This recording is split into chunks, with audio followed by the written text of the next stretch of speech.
Sir कहा हम इसे शहर के बाहर ढूंढ रहे थे और ये यहाँ कनौजी नगर में खड़ी थी। हाँ, लेकिन इसके मिलने से एक और सवाल खड़ा हो गया। क्या सर?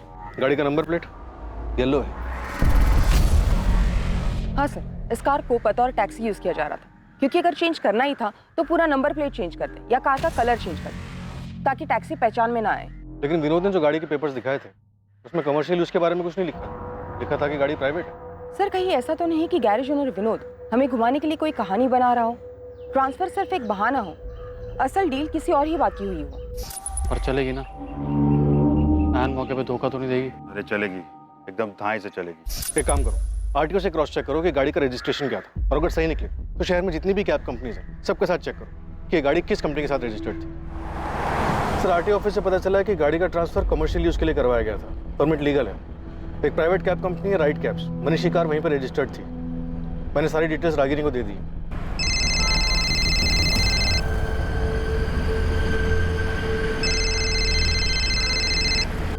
इस कार का ओनर मनीष सोलंकी वांटेड है। उसकी कार आपके कंपनी में कब से रजिस्टर्ड है?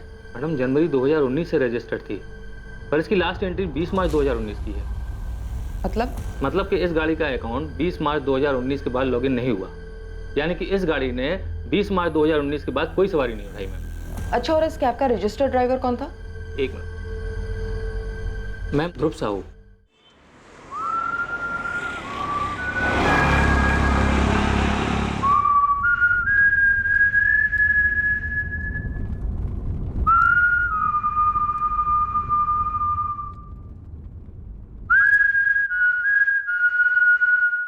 बहुत सी पहेलियों के सुलझने के बाद अब मनीष सोलंकी की असल कहानी सामने आ रही थी। मनीष ने कार खरीदी थी और वो उसे बतौर टैक्सी इस्तेमाल कर रहा था, पर मनीष ने ये बात सबसे छुपा कर रखी थी। मनीष ने गाड़ी क्यों खरीदी और फिर अपनी गाड़ी को ऐसे बीच रास्ते पर क्यों छोड़ दिया? अब पुलिस के पास एक नाम था, ध्रुव साहू, जो शायद इन सारे सवालों के जवाब दे सकता था, पर फिलहाल ध्रुव साहू गायब थे। The number you have called is currently switched off. Please try again later. Thank you. Sir, right cab company से पता चला है कि मनीष की कार को ध्रुव साहू नाम का ड्राइवर चला रहा था। कैब कंपनी से ध्रुव साहू का रजिस्टर्ड मोबाइल नंबर मिला जो फिलहाल स्विच ऑफ, और इसके घर का एड्रेस सर रागिनी गई है वहां टीम लेके।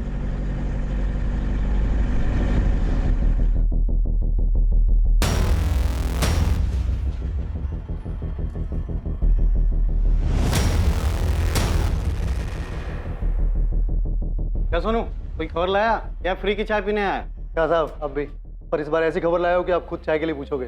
सर इस ध्रुव का नंबर भी ट्रैकिंग पे डाल दिया, जैसे ही ऑन होगा वैसे इसकी लोकेशन पता चल जाएगी। सलाम साहब, साहब गर्म खबर है। मुझे डबल मर्डर की सुपारी थी ना, उसके बारे में पता चल गया। क्या पता चला? किसने उठाई थी सुपारी? अब मुझे एक कॉल आया था, उसने बताया कि उसे सुपारी उठाने वाले के बारे में तो नहीं, लेकिन सुपारी देने वाले के बारे में पता था। बात को घुमा मत, सीधे सीधे बोल। क्या बताया उसने? अब हम लोग सही सोच रहे थे, मामला प्यार का है। वो जो लड़का मरा ना आशाद, उसके नाम की सुपारी उठी थी, और जो लड़का गायब है मनीष, सुपारी उसने दी थी, वो आशाद को मरवाना चाहता था। सर किसने दी सुपारी? लड़की के आशिक मनीष सोलंकी ने, उसे लड़की चाहिए थी। और ये खबर देने वाला कौन है? साहब नाम तो नहीं बताया उसने। सोनू, अपने नेटवर्क को और टाइट कर। किसी भी हालत में मुझे मनीष सोलंकी चाहिए। छोटी से छोटी बात को भी नजरअंदाज मत। नहीं, ये खबर क्यों आई हमारे, वो भी इतने खुफिया तरीके से? हाँ सर, वो भी ऐसे सोनू को फोन करके खबर देना। इस खबर पे हम ऑलरेडी इन्वेस्टिगेट कर रहे हैं। मुझे लगता है सोनू को कॉल करने वाला ये जानता होगा कि हम भी मनीष को ढूंढ रहे हैं, और हमें भी यही लगता है कि सुप्रिया और असद को मनीष ने अपनी दीवानगी की वजह से मारा हो। फिर खबर देने के लिए इतनी मेहनत? बात कुछ और ही है। हमें सिर्फ गुमराह किया जा रहा है, या ऑलरेडी हम किसी गलत रास्ते पर चल रहे हैं और कॉल करने वाला यही चाहता है कि हम इस रास्ते से हटे नहीं, हम बस इसी थ्योरी के इर्द गिर्द घूमते हैं। असल बात जो है वो हमारे जहन में ही ना है। अब तक ये मनीष, सुप्रिया और असद की कहानी, कहीं ऐसा तो नहीं है कि कोई और नाम भी है इस कहानी में जिसे हम नजरअंदाज कर रहे हैं, वो छूट रहा है हमसे?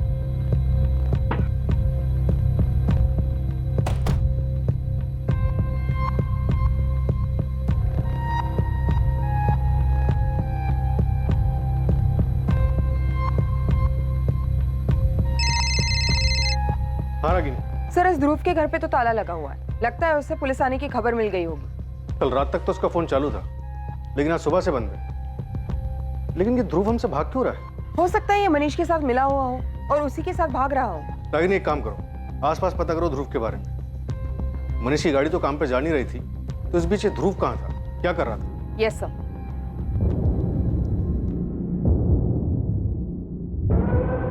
ध्रुव साहू को जानते हो, तुम्हारा पड़ोसी? जी मैडम, क्या हुआ?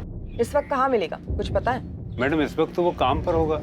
कहाँ काम करता है? ध्रुव ड्राइवर है, पास में पीके एंटी ट्रेवल एजेंसी है, तो उनके लिए गाड़ी चलाता है। ध्रुव साहू कहाँ मिलेगा? ध्रुव?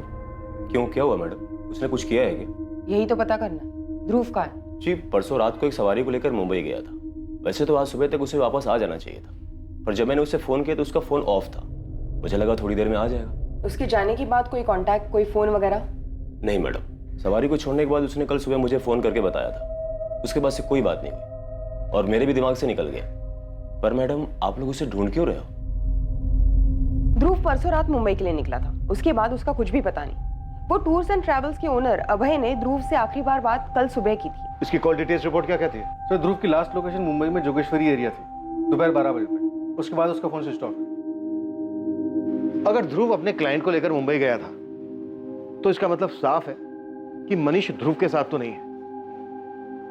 लेकिन अभी तक मनीष और टैक्सी के बीच का मिसिंग लिंक ये ध्रुव ही है। इस ध्रुव को हमारे लिए मिलना बहुत जरूरी है। ध्रुव के घर के बाहर एक कांस्टेबल तैनात है। पीकेएनडी ट्रैवल्स की दुकान पर भी निगरानी रखी है और उसका फोन तो ट्रैकिंग पर है ही। सर ध्रुव के वापस आते हमें पता चल जाएगा। मेरा मनीष कोई खून कर ही नहीं सकता, वो कोई गलत काम नहीं कर सकता। बेटा है वो मेरा, बहुत अच्छी तरह से जानती हूँ मैं उसे। क्या हम सच में मनीष को जानते हैं लता? हाँ? मैं उसके लिए पुलिस से लड़ता रहा, कहता रहा कि हमारा बेटा कभी कुछ गलत नहीं कर सकता, हमें विश्वास है उस पर। आज पता चल रहा है कि वो हमसे झूठ बोलता रहा। एमबीए कोचिंग के नाम पर हमसे 2 लाख रुपए लिए और उसकी गाड़ी खरीदी। एक लड़की को प्रपोज किया और उसके इनकार करने के बाद भी उसके लिए ज्वेलरी खरीदता। और अब जबकि उस लड़की की लाश मिली है तो पुलिस कह रही है कि मनीष ने उसका मर्डर किया, उस लड़की सुप्रिया और उस लड़के असद का। तुम अब भी कहोगे कि हम मनीष को जानते हैं? बोलो लता, बोलो बोलो, हम मनीष को जानते हैं। पापा देखिए, अब आप हिम्मत मत हारिए और हम अभी किसी नतीजे पर नहीं पहुंचते। आनंद, उसे रातों रात 10 लाख रुपए चाहिए। हमने मनीष से कभी सवाल नहीं किया, लेकिन करना चाहिए था। तुमसे 1,30,000 रुपए लेकर वो फरार है और हमारे पैसों पर वो अपने जुर्म से भाग रहा है। तुम कसम खाओ लता कि अगर उसका फोन आया तो तुम छुपाओगी नहीं। उसके लिए अच्छा होगा कि वो खुद को पुलिस के हवाले करे। मैं नहीं मानती कि मेरा बेटा कोई गलत काम कर सकता है। आपको, पुलिस को, सबको गलत फहमी है। मैं कह रही हूँ कि वो किसी बड़ी मुसीबत में फंसा हुआ है।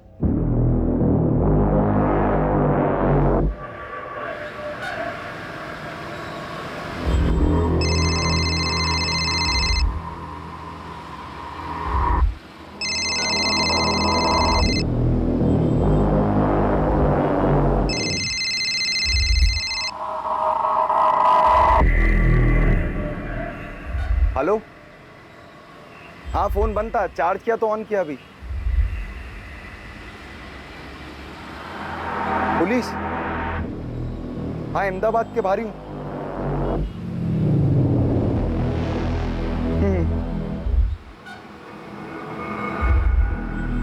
ध्रुव अब तक पुलिस की पकड़ से बाहर था और उसे यह खबर मिल चुकी थी कि पुलिस उसे ढूंढ रही है। क्या ध्रुव और मनीष दोनों ने मिलकर ये खून किए थे? इस केस का सच बाहर आना अब भी बाकी था। और वहीं असद और सुप्रिया के परिवार वालों को उनकी हत्या का कड़वा सच स्वीकार करना पड़ रहा था।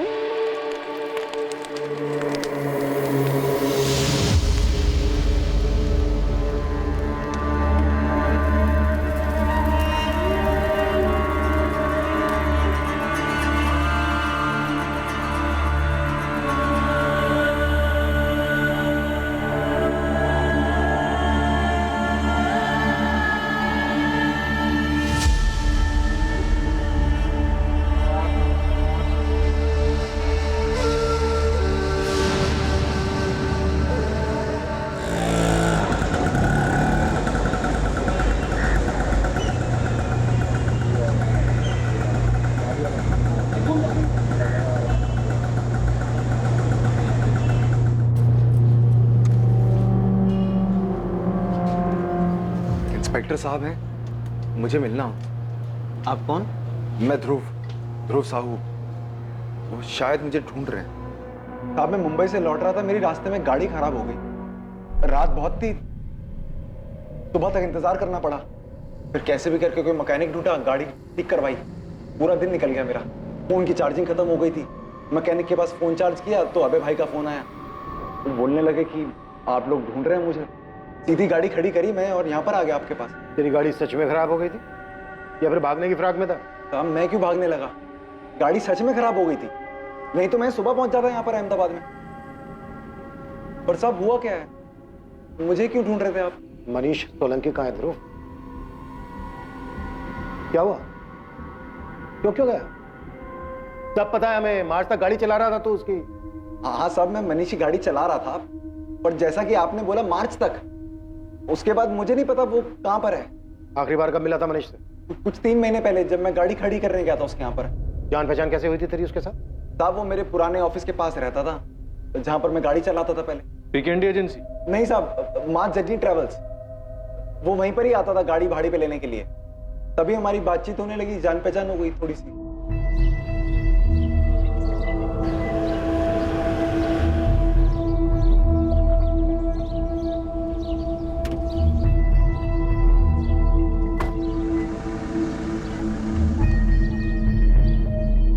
अच्छा, तो बस ऐसे ही आते जाते तेरी जान पहचान हो गई उसके साथ और उसने अपनी गाड़ी थमा दी तेरे हाथ में चलाने की?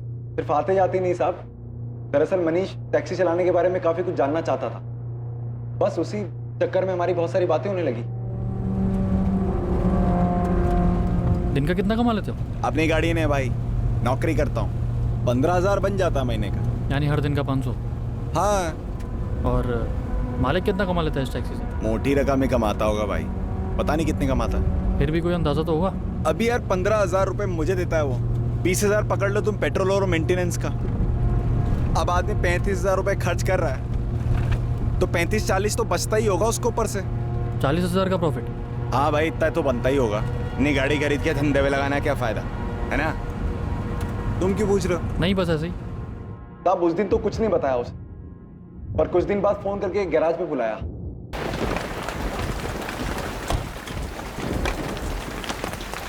क्या हो मनीष भाई, इतना अर्जेंट क्यों बुलाया? तेरे से क्या इंपॉर्टेंट काम है?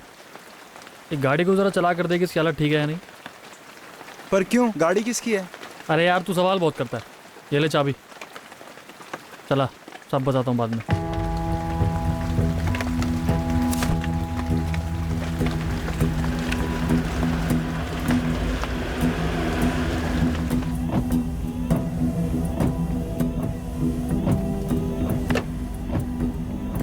गाड़ी की कंडीशन सही है? हाँ भाई गाड़ी एकदम सही है, पर मामला क्या है? कुछ नहीं, गाड़ी को खरीद कर कैब कंपनी में लगाने की सोच रहा हूँ। क्या बोलता है, सही रहेगा? कैब? भाई कहाँ इन सब चक्करों में पड़ रहे हो आप? अरे चक्कर वक्कर कुछ नहीं है, सीधा बिजनेस है। गाड़ी ड्राइवर चलाएगा, मेरे कुछ पैसे बन जाएंगे। अब ये बता कि गाड़ी मेरी हुई तो क्या तू चलाएगा? तुझे कितने मिलते? 15? मैं 18,000 दूंगा। हाँ चलाएंगे ना भाई, बिल्कुल। साहब मनीष लड़का अच्छा था, पैसे अच्छे दे रहा था। अब मैं भला क्यों मना करने लगा? उसने गाड़ी खरीद ली, मैंने गाड़ी चलानी शुरू कर दी उसकी। मनीष लड़का अच्छा था, पैसे भी अच्छे दे रहा था, तो फिर 3 महीने पहले तूने उसकी गाड़ी चलानी बंद क्यों की? साहब मनीष को धंधे की असलियत दिखाई दे गई थी। धंधा उसे जितना आसान लग रहा था उतना था नहीं, ऊपर से गाड़ी का खर्चा अलग। इस महीने भी सिर्फ 45,000 हुआ है। 18,000 तेरी सैलरी, 20,000 गाड़ी का खर्चा निकालने के बाद भी सिर्फ 7,000 बचते हैं। तूने तो कहा था 40,000 बचते हैं, और पिछले 2 महीने से ये हाल है बस। तो भाई मैंने अपने मालिक के लिए बोला था ना, वो 10 गाड़ियां उसके पास, एक खराब होती है दूसरी चलती है, एक का दूसरा पूरा कर देती है, उसका बच जाता है। तूने पहले क्यों नहीं बताया? अरे तो तुमने पूछा ही नहीं पहले, और मैंने बोला तो था मत पड़ो उन सब चक्कर में, फालतू ही सरदर्दी है। मार्च के महीने में कुछ ही दिन और चलाई होगी मैंने गाड़ी, जब एक सुबह गाड़ी साफ करते हुए मनीष आया और 20 मार्च से गाड़ी यहीं खड़ी कर देना। गाड़ी खड़ी कर देना मतलब? तुम कोई और काम ढूंढ लो। क्यों? इस कैब के धंधे में बहुत नुकसान हो रहा है। साहब जैसा उसने कहा था मैंने बिल्कुल वैसा ही किया। 20 मार्च को गाड़ी उसके घर के नीचे आके खड़ी कर दी मैंने, चाबी उसके हाथ में रख दी मैंने। अब वो कैसा है, कहां पर है, मुझे नहीं पता। पता नहीं है या फिर बताना नहीं चाहता? साहब कैसी बात कर रहे हो? मैंने सब बता तो दिया आपको। पर तूने अभी तक हमें ये नहीं बताया है कि मनीष ने तेरे साथ मिलकर सुप्रिया और असद को मारने का प्लान बनाया था और उसके बाद मार डाला दोनों को। मारने का प्लान? साहब ये क्या कह रहे हैं आप? मनीष ने कुछ कर दिया क्या? दो मर्डर करके फरार है मनीष सोलंकी, और एक तू ही है जो सबसे ज्यादा उसके साथ टच में था। तेरी बातचीत होती थी सबसे ज्यादा उसके साथ। दोस्ती यारी में आके तू भी उसके प्लान में शामिल हो गया होगा और मार दिया होगा दोनों को। साहब मनीष के साथ मेरी अच्छी जान पहचान थी, ये बात सही है, लेकिन उतनी ही बात सही है 20 मार्च को उसके यहाँ पर गाड़ी खड़ी करने के बाद मैं उससे नहीं मिला। मैंने नई ट्रैवल एजेंसी ज्वाइन कर ली। आप लेजर चेक कर लो वहां जाकर, मैं और क्या बताऊं आपको।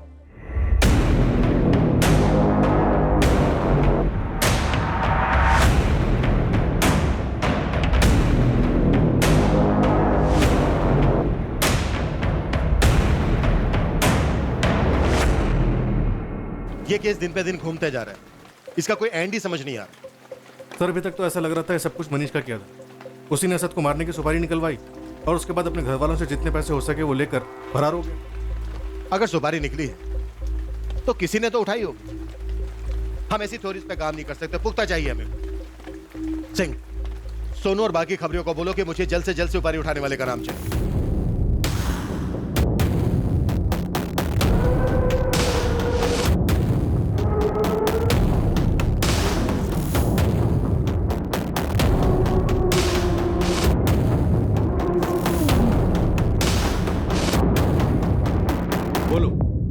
किसने दी सुपारी? साहब सच में बता रहे, हमें कुछ नहीं पता। नहीं मैडम, नहीं मैडम, मत मारिए मैडम। तुम में से ही किसी ने उनका काम तमाम किया और अब यहाँ आके नाटक कर रहे हो। साला पता नहीं कौन उठाया सुपारी, और पुलिस है ना अपने नाक में दम करके रखे ले। जब दिल में उठा लिया और एक ही सवाल, सुपारी किसने ली, सुपारी किसने ली। अरे कुछ और भी पूछ लो। देख मजे की बात क्या है कि जिसको सुपारी लेनी थी उसने सुपारी ले भी ली, गेम भी बजा दिया। हाँ, और किसी को पता भी नहीं चल गया, सब ढूंढते रह गए। साले तू तो ऐसा बोला जैसे तेरे को सब मालूम है। हाँ देख अब हवा में बात नहीं करता, सुपारी राजू रंगीला ने उठाई थी। देख तू मुंह बंद रखना, अगर उसको पता चल गया ना तो तेरी निकाल देगा वो 100-200 में सुपारी। हाँ सोनू बोल, नाम मिला? नाम भी मिला और पता भी। साहब लगता है इस बार अपना काम हो जाएगा। जल्दी बोल।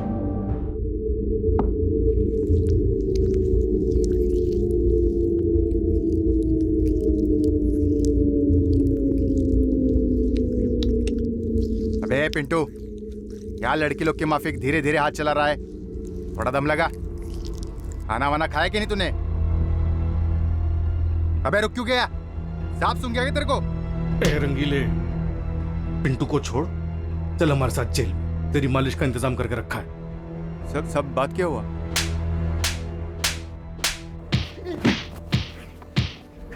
अरे साहब मैं सच बता रहा हूँ, मुझे सुपारी के लिए बोला था पर मैंने सुपारी नहीं उठाई।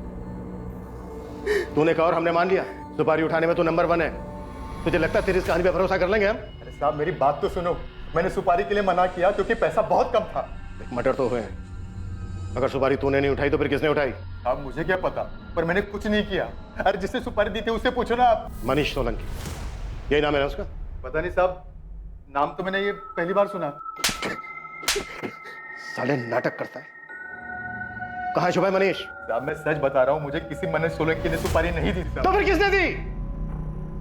ये साला मनीष खुद तो निकल गया, हमें फंसा गया। हाँ यार, बस एक बार हाथ आ जाए तो बताता हूँ। चुप कर, यह जान पे बनी हुई है, दीवारों के भी कान होते हैं। पता नहीं किस बात पर कब पुलिस फिर से उठा के ले जाए।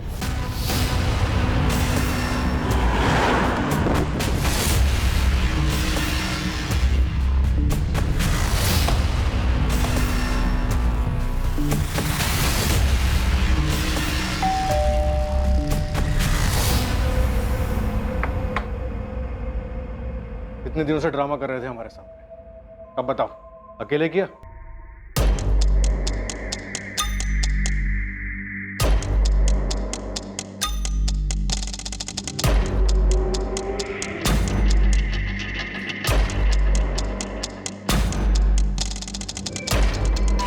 हाँ साहब यही है।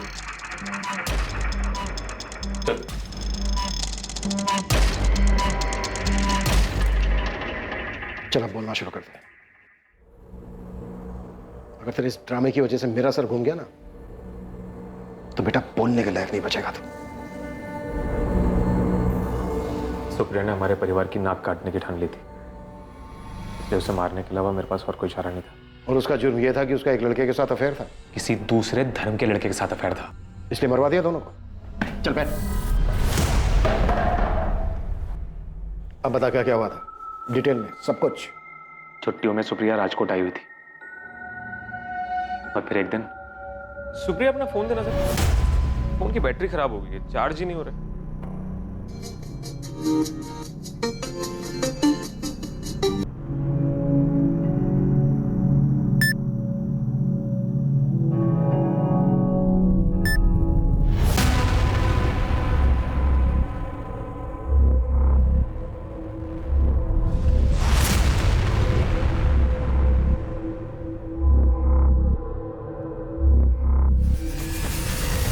अगर मेरा बस चलता तो मैं उसी वक्त असद की जान ले लेता, लेकिन इन सब में वो अकेला नहीं था, सुप्रिया भी उसके साथ थी।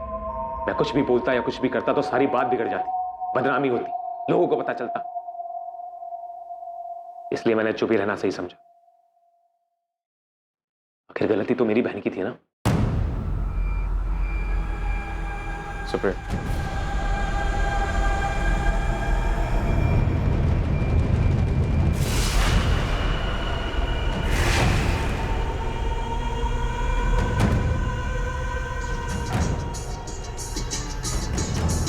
मैंने किसी को कुछ नहीं बताया और अगले दिन काम का बहाना बना के मैं अहमदाबाद आया और असद के बारे में पता करने लगा। असद का रूटीन पता करने के बाद उसे सिर्फ मारना बाकी था। इसके लिए मुझे ऐसे आदमी की जरूरत थी जो एक काम धंधे की तरह करता हो। राजू रंगीला कैसे पहुंचा उस तक? मैं अक्सर ऊपर की कमाई करने के लिए बैटिंग किया करता था और राजू रंगीला के जरिए मैंने अक्सर कई बार बैटिंग की थी। वहीं से उसे जानने लगा और उसके काम को भी। और असद को मारने के लिए मुझे राजू रंगीला से बेहतर आदमी नहीं मिल सकता था, इसलिए उसे कांटेक्ट किया। 1 लाख लगेगा, लास्ट तक किसी को नहीं मिलेगी। भाई मेरे पास सिर्फ 50,000 रुपए। ए, क्या मच्छी मार्केट आया जो मोल भाव कर रहा है? 1 लाख मतलब 1 लाख, उससे नीचे 1 रुपया नहीं। करना है तो बोल, वरना निकल यहाँ से। राजू को देने के लिए 1 लाख रुपए नहीं थे मेरे पास, लेकिन मैं इस काम को ज्यादा देर तक टाल भी नहीं सकता था, इसलिए मैंने खुद असद को मारने का प्लान बनाया। असद को मारने के लिए मैंने एक देसी कट्टा खरीदा। असद को मारने का प्लान तो मैंने बना लिया था, लेकिन उसे अंजाम देने के लिए सही समय मुझे नहीं मिल रहा था। और उधर सुप्रिया की छुट्टियां भी खत्म हो रही थी और मैं दोबारा सुप्रिया को असद से मिलने नहीं दे सकता था। ये सुप्रिया जब अहमदाबाद जाने के लिए निकली तो मैं भी राजकोट से अहमदाबाद के लिए निकल गया। मैं उसकी बस के पीछे ही था। मैंने उसी दिन असद को मारने की ठान ली थी, पर कुछ और ही हुआ। जब मैंने सुप्रिया को अहमदाबाद पहुंचने से पहले ही बीच रास्ते में उतरते हुए देखा, मुझे पहले तो कुछ समझ नहीं आया,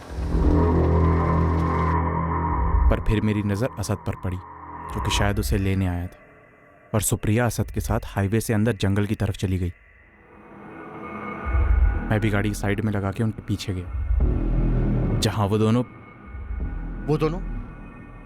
क्या वो दोनों? जरा से भी शर्म नहीं बची थी उन दोनों में। वो दोनों जंगल में ही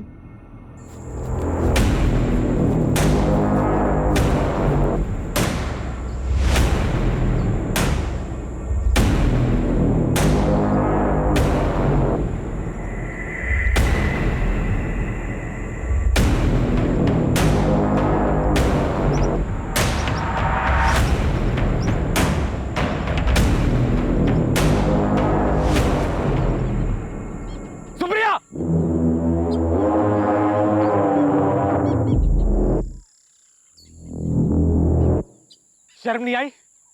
अरे शर्म नहीं आई ये सब करते हुए?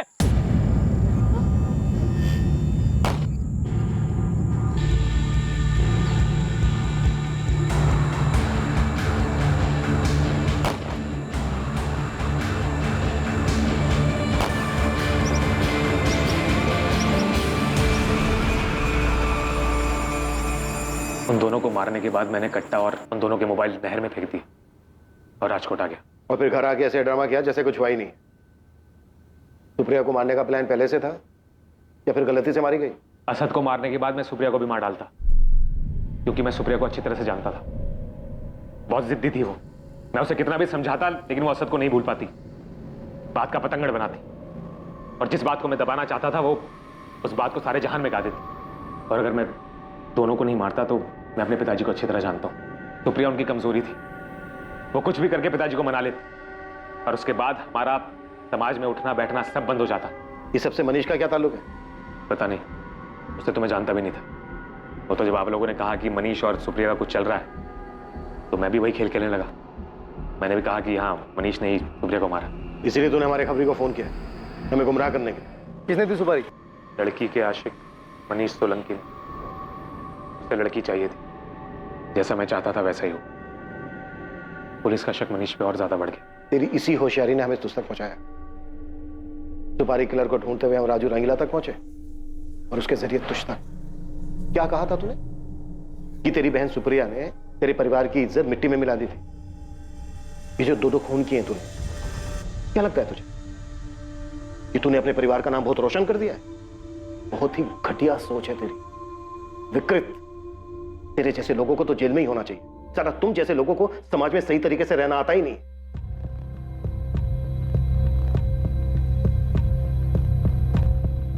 जहां मनीष को सस्पेक्ट मानकर पुलिस सुप्रिया और असद की मर्डर मिस्ट्री की गुत्थी सॉल्व करने में जुटी थी, वहीं जब सच्चाई सामने आई तो इससे कहीं अलग और चौंकाने वाली बात थी।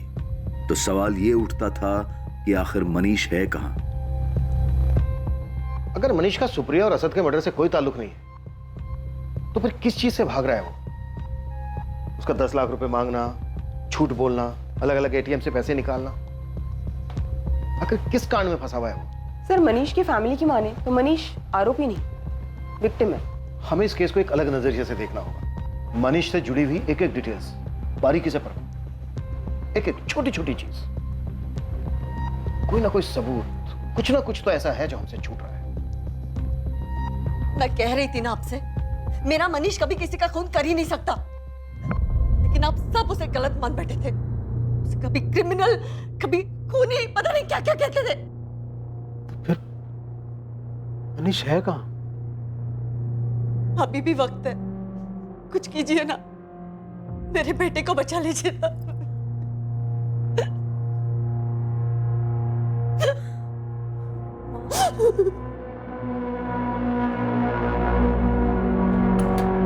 सर, 4 जून की शाम तक मनीष का फोन लोकेशन उसका रूम में था, और उसके बाद उसका फोन यहाँ भोपाल में दिखा, जहाँ वो देर रात तक ऑन रहा, जहाँ से उसने अपने माँ बाप, अपनी दीदी, जीजा, अपने दोनों दोस्त सलील और वैभव, इन सबको कॉल्स किया। और सुबह तकरीबन 4 बजे उसका फोन स्विच ऑफ हो जाता है, और फिर उसके अगले 2 दिन यानी 5 और 6 जून को उसका फोन ऑन ऑफ होता रहता है। सर, यही तो अजीब बात है। 4 से 6 जून के बीच फोन की लोकेशन भोपाल ही थी। वो कहीं पर भी गया हो, आता तो यहीं पर आता। उसका फोन भी स्विच ऑफ इसी एरिया में हुआ। उसका लास्ट लोकेशन भी भोपाल ही था। मनीष यहाँ भोपाल में कर क्या रहा था? मनीष के माँ बाप और उसके दोस्तों का तो यही कहना है कि इस एरिया में उसकी जान पहचान का कोई नहीं था। सर, एक और अजीब बात है। क्या? जिन 4 एटीएम से पैसे निकाले गए थे, यानी 5 जून को ओधव और कालूपुर, और 6 जून को चांदखेड़ा और जुहापुरा, और हर दिन start and end point Bhopal ही है। ये चारों एटीएम्स भोपाल से काफी दूर हैं। भोपाल से उसके आसपास के इलाकों में भी कई एटीएम्स हैं। तो फिर उसे भोपाल से इतनी दूर जाकर पैसे निकालने की क्या जरूरत है? सर, हो सकता है मनीष किसी और की नजरों से बचना चाह रहा हो। हाँ, लेकिन मुझे लगता है कि इन चारों एटीएम की लोकेशन हमारा ध्यान भटकाने के लिए चुनी, ताकि हमारा ध्यान इन एटीएम की लोकेशंस पर रहे और मेन लोकेशन भोपाल पर हमारा ध्यान ही ना जाए। एग्जैक्टली। मुझे लगता है कि मनीष यहाँ भोपाल में ही बैठकर गेम खेल रहा था। इस केस को लेकर हमें जो भी मिलेगा वो यही मिलेगा। लेकिन सर, भोपाल तो काफी बड़ा इलाका है, वहां पे कुछ ढूंढना ऐसा है जैसे कि भूसे में सुई को ढूंढना। काम मुश्किल तो है, लेकिन इस केस की गुत्थी यहीं सुलझेगी। यहाँ जरूर कुछ ऐसा है जो इस केस के लिए अहम है।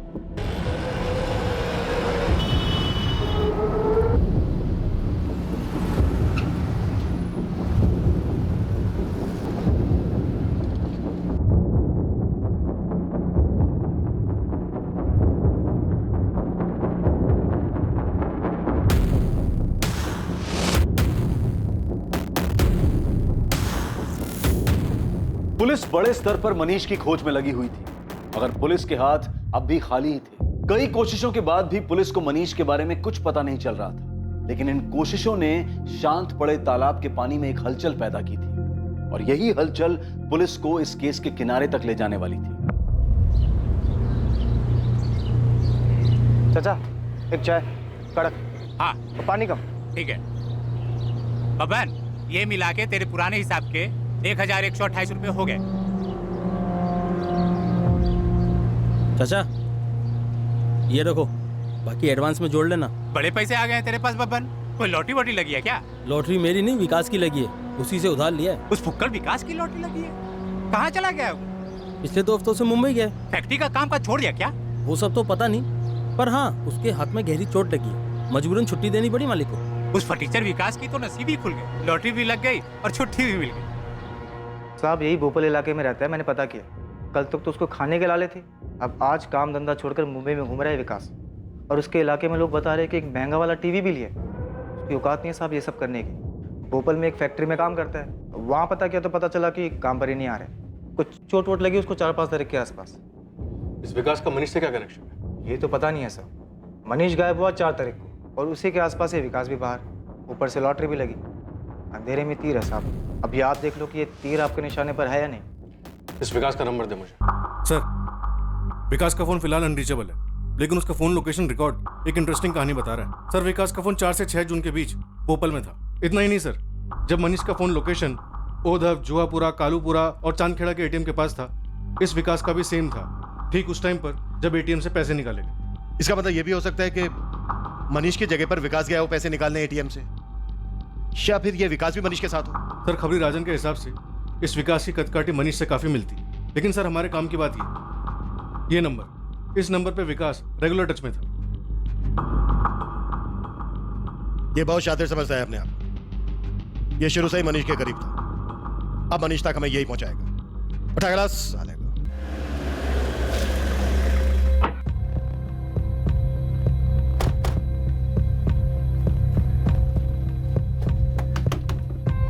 चल ध्रुव बाहर आ। चल चल चल। साहब क्या हुआ? अरे चल ना, ड्राइवर बन के बहुत घुमाया तूने, अब मंजिल तक पहुंचाने का काम भी तेरा ही है। चल। देख, झूठ बोलने की या कहानी बनाने की जरूरत नहीं है। ये खेल तूने और विकास ने साथ में मिलकर खेला है, ये तुम दोनों के कॉल रिकॉर्ड से पता चल गया है हमें। एटीएम से पैसे विकास ने निकाले थे ये भी पता है हमें। अब तो ये पता है मनीष कहाँ है और वो छिपा हुआ क्यों है। बता रहा हूँ साहब, मैं गुजरात में पैसे कमाने आया था यूपी से। मेरे को अपनी टैक्सी खरीदनी थी, कारोबार जमाना था मेरे को यहाँ पर, और ड्राइविंग करके गुजारा हो नहीं पा रहा था। मैं बहुत ही ज्यादा परेशान हो गया था। जब मनीष से मिला और कुछ दिनों बाद उसने गाड़ी खरीद ली, मैं गाड़ी चलाने लगा। मुझे पता था साहब इसको धंधे के बारे में ज्यादा पता नहीं है, तो मैं धंधे में थोड़ा हेर फेर करने लगा। कभी गाड़ी की मरम्मत के बहाने, कभी उसका डीजल बेचकर मैं हेर फेर करने लगा पैसों का। मेरे को लगा मनीष को पता नहीं चलेगा, पर 1-2 महीने बाद उसे सब पता चल गया और फिर उसने नौकरी से निकाल दिया मेरे को। ध्रुव 20 मार्च से गाड़ी यहीं खड़ी कर देना। गाड़ी खड़ी कर देना मतलब? तुम कोई और काम ढूंढ लो। सब पैसे की बहुत जरूरत थी मेरे को, और मनीष ही दे सकता था मेरे को पैसे। मेरे को लगा इसके पास पैसे हैं, फिर मैंने उसका किडनैपिंग करके फिरौती मांगने का प्लान बनाया। मैं अकेला ना कर पाता ये काम, तो मैंने विकास को पूछा, उसको भी पैसे की जरूरत थी। कितना मांगेंगे? 10 लाख रुपए। इतने मिल जाएंगे? मिल तो जानी चाहिए, मोटी पार्टी है। तो कब करना है? जितनी जल्दी हो सके उतना जल्दी। सब मनीष ने नौकरी से जरूर निकाल दिया था मेरे को, पर आते जाते मेरी मुलाकात होती रहती थी उससे, तो किडनैप करना कोई बड़ी बात नहीं थी मेरे लिए। बस झांसा देना था कैसे भी करके। अरे चलो ना तुम भी, बर्थडे दोस्त का, पार्टी वार्टी करेंगे। तेरे दोस्त को मैं थोड़ी जानता हूँ, मैं क्या करूंगा वहां आके? अरे तो बैठोगे ना यहाँ पर, वहां चल के बैठ लेना। मैं विकास की बर्थडे पार्टी का बहाना बनाकर मनीष को भोपाल ले आया विकास के घर पर। कैसी लगी पार्टी? भाई बढ़ते में तो मजा आ गया। मेरा हो गया। अरे ले लो और बस बस।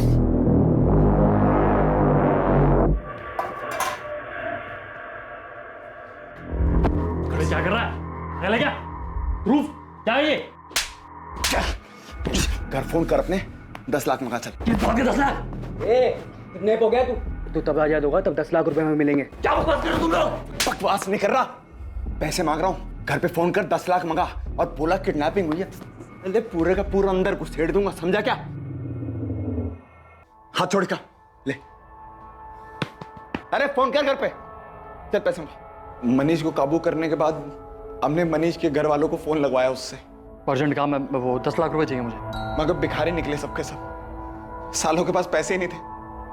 उसके जीजा से कैसे भी करके 1,30,000 रुपए का जुगाड़ हो पाया, जो उसने मनीष के अकाउंट में अगले दिन डाले। और मनीष के अकाउंट में पहले से ही थे कुछ 20,000 रुपए।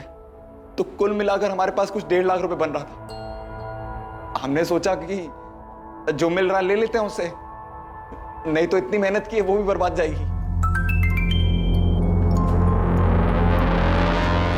और इसकी जीजा ने पैसे भेज दी। ले सी गाड़ी की चाबी, ले ATM निकाल लेना पैसे। हाँ सुन, फोन पे ले जा और ये हुडी पहन के जाना इसकी। वो ATM के कैमरे में शक्ल नहीं दिखनी चाहिए, इसे मुंह झुका कर पैसे निकालना। पैसे लेने के बाद मनीष का क्या किया तूने? कहाँ है वो?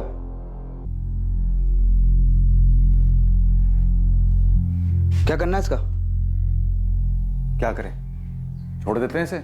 छोड़ेगा साला, सब भोग देगा पुलिस वालों को जाकर। तो कुछ तो करना पड़ेगा इसका। मैं इसे थोड़े ना छोड़ सकते हैं पर इसे।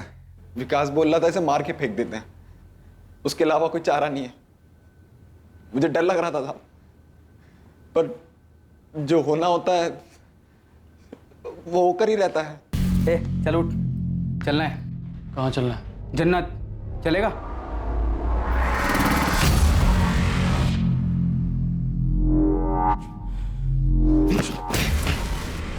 साले, मेरे साथ धोखा किया तुम लोगों ने। चाकू फेंक। अब तुम्हें पता लगा किससे पंगा लिया तूने। मनीष भाई चाकू फेंक, तो लग जाएगा, हम तो छोड़ने वाले थे तुमको भी। झूठ मत बोल कमीने, झूठ मत बोल।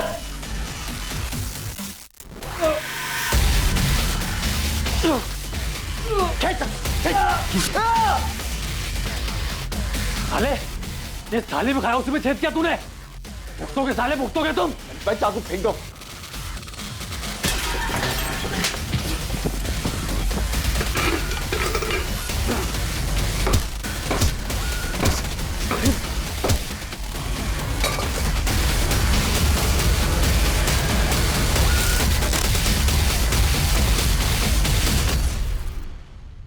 मनीष की लाश का क्या किया तूने? हमने उसकी लाश को पास के जंगल में ले जाकर दफना दिया।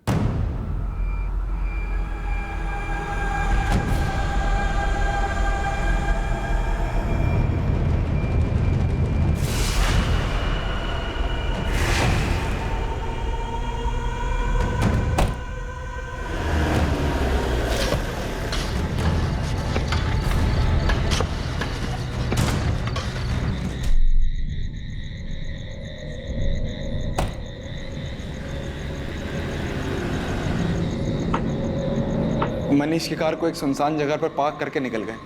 मनीष से जो 1.5 लाख रुपए मिले वो हमने आपस में बांट लिए। अगर मेरे को पता होता ना साहब कि मनीष के पास पैसा नहीं,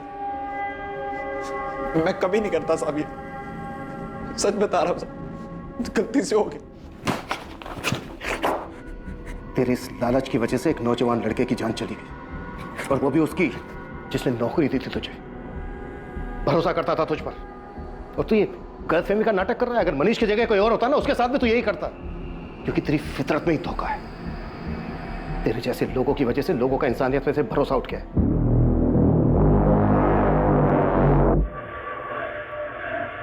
विकास के वापस लौटते ही पुलिस ने उसे भी मनीष की हत्या के जुर्म में गिरफ्तार कर लिया, और पुलिस को विकास के घर से वो सारे सबूत मिले जो मनीष की दर्दनाक हत्या को बयां कर रहे थे।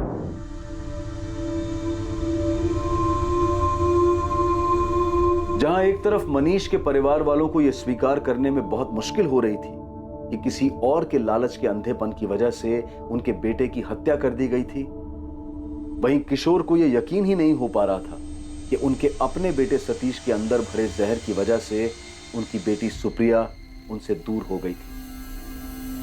और तीसरी ओर सतीश की दकियानूसी सोच के कारण असद के परिवार ने अपनी इकलौती उम्मीद, अपना बेटा खो दिया था। सतीश को धारा 302 के तहत असद और सुप्रिया की हत्या के इल्जाम में गिरफ्तार किया गया और मनीष की किडनैपिंग और हत्या के जुर्म में ध्रुव और विकास पर भी कार्यवाही की गई। यह केस जो कॉलेज जाने वाले एक साधारण से लड़के मनीष सोलंकी की मिसिंग रिपोर्ट से शुरू हुआ था, अंत तक कई घटिया इरादों और जुर्म का पर्दाफाश कर चुका था। सतीश की रूढ़िवादी सोच के कारण सुप्रिया और असद की प्रेम कहानी को एक दर्दनाक अंत मिला और वहीं दूसरी ओर ध्रुव के लालच के कारण मनीष जैसा होनहार युवक अपनी जान गंवा बैठा। जहां एक तरफ धर्म के नाम पर भेदभाव की वजह से 2 मासूमों की जिंदगी खत्म हो गई, वहीं दूसरी तरफ किसी की लोभ और मक्कारी की वजह से एक परिवार ने अपना बेटा खो दिया। सतीश और सुप्रिया के बीच जो हुआ वो हमारे समाज की एक घिनौनी सच्चाई है, लेकिन ध्रुव ने जो मनीष के साथ किया, दुर्भाग्यवश वो भी समाज की सच्चाई ही है। ध्रुव ने मनीष के सीधे सरल स्वभाव और उसके भरोसे का फायदा उठाकर उसे एक घातक धोखा दिया था। मानव जाति शुरुआत से ही सामाजिक प्रवृत्ति की रही है और अगर ऐसे में समाज को जोड़कर रखने वाला तत्व भरोसा ही मिट जाए तो भविष्य में विनाश निश्चित है। इसीलिए ऐसी स्थिति में यह बहुत जरूरी है कि हम सभी अपने अंदर झांक कर देखें और बेहतर इंसान बनने की कोशिश करें। अब मैं अनूप सोनी आपसे विदा लेता हूं, फिर मुलाकात होगी कल रात 11 बजे एक और नए केस के साथ। और याद रखें, क्राइम और आपके बीच में सिर्फ इतना फर्क है कि आप कितने सतर्क हैं। सतर्क रहें, सुरक्षित रहें। जय हिंद।